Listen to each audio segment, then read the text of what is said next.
Salam semuanya. Hari ini kita bahas di kitab 2 Petrus pasal kedua ayat 1 sampai ketiga. Demikian firman Tuhan, sebagaimana nasib nabi-nabi palsu dahulu tampil di tengah-tengah umat Allah, demikian pula di antara kamu akan ada guru-guru palsu. Mereka akan memasukkan pengajaran-pengajaran sesat yang membinasakan. Bahkan mereka akan menyangkal penguasa yang telah menembus mereka, dan dengan jalan demikian segera mendatangkan kebinasaan atas diri mereka. Ayat kedua, banyak orang akan mengikuti cara hidup mereka yang dikuasai hawa nafsu dan karena mereka ada jalan kebenaran akan dihujat. Ayat ketiga, dan karena keserakannya, guru-guru palsu itu akan berusaha mencari untung dari kamu dengan cerita-cerita isapan jempol mereka. Tetapi untuk perbuatan mereka itu hukuman telah lama tersedia dan kebinasaan tidak akan tertunda.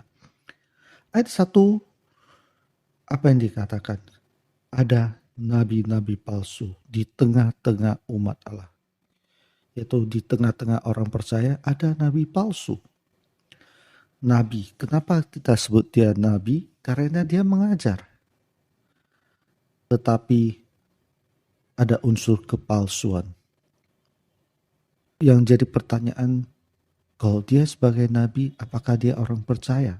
Apa yang dikatakan nabi palsu itu, yaitu orang percaya. Mari kita lihat di kata-kata berikutnya. Mereka akan menyangkal penguasa yang telah menebus mereka. Yang telah menebus mereka. Berarti nabi tersebut sudah jadi orang percaya, seharusnya terima penebusan, tetapi mereka memberi pengajaran yang sesat, yang membinasakan. Apa itu sesat dan binasa? Yaitu bukan jalan kebenaran. Yang diajarkan hanya semata-mata pikiran manusia, hikmat dari diri sendiri, seolah-olah sesuatu kebenaran. Atau mengutip Alkitab tetapi tidak sesuai konteks. Kenapa dilakukan demikian? Di ayat 2, banyak orang akan mengikuti cara mereka yang dikuasai hawa nafsu.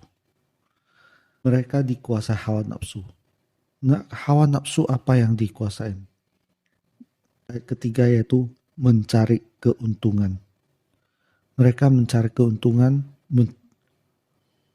untuk memuaskan hawa nafsu. Sehingga pengajaran mereka itu di luar dari kebenaran. Orang akan mengikuti cara mereka sehingga jalan kebenaran dihujat.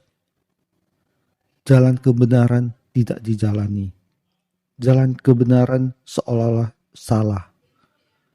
Hikmat dari mereka yang seolah-olah benar.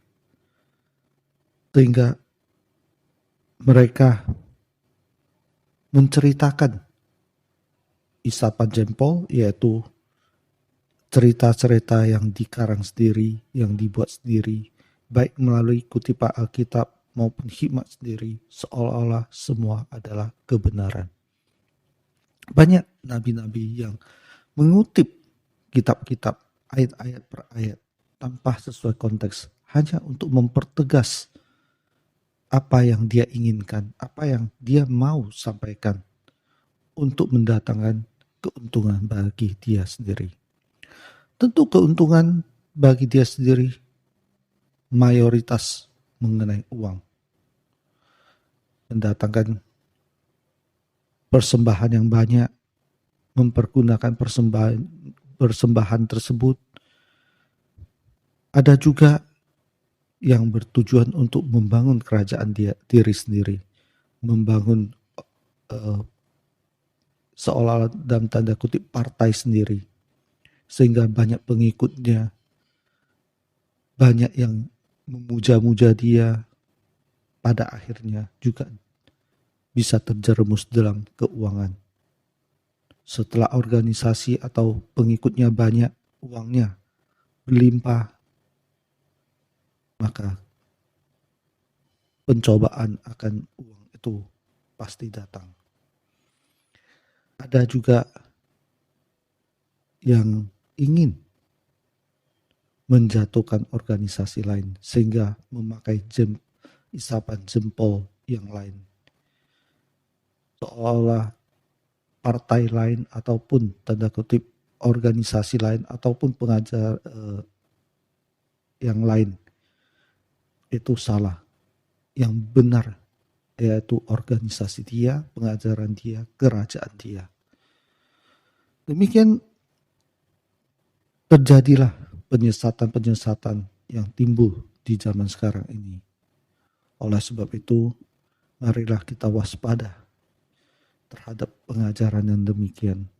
Pengajaran yang menyesatkan kita, sehingga kita jauh daripada kebenaran. Jalan kebenaran dihujat. Marilah kembali kepada jalan kebenaran, yaitu firman Tuhan. Alkitab sendiri yang diilhami oleh Roh Kudus, dan biarlah Roh Kudus yang menuntun kita semua.